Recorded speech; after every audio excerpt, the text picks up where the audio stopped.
Kulang si Benny, nandun siya sa may bandang itaas. At nandito, nagkunsil pa. Harap-harapan si Shadow. Natalian sila ni Edward. Nag-earth and core, pero zoom.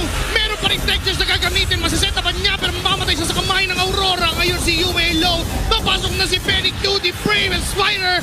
Doon sa likod. Ugi Shadow Kill na gagamitin ni Demon Kyle, pero hindi yun enough para isalba. Hindi yun enough para kumuha. Taas. So gustong i-maximize ng TNC ngayon. May tech charge dun sa gitna. Kaso tuloy-tuloy pa rin. Kaso naging numero ng Skypiercer. Itong si Chuck natutumba sa kamay ni Doming Kyle. Ngayon si Penny Cutie mapipilitang gamitin ng Flicker. OG!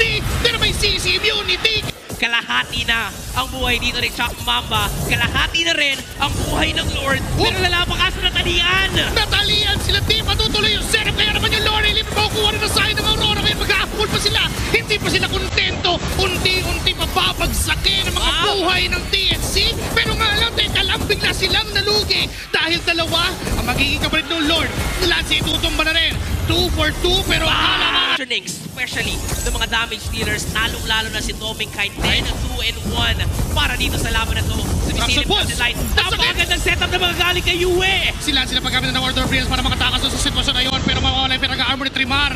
Nandun naman sa bandang gilid. Ito si Edward na papasok na rin sa base ng TNC. Unti-unting niyoyoyo. Flicker mula kay Penny Cutie. All in the efforts para depensahan ng matindi. Si Side alone na rin. Immortality is gonna pop. Yung base ay tuloy pa rin na binabanatan ng Aurora. Tutumba si Penny. Tutumba pa isa-isa.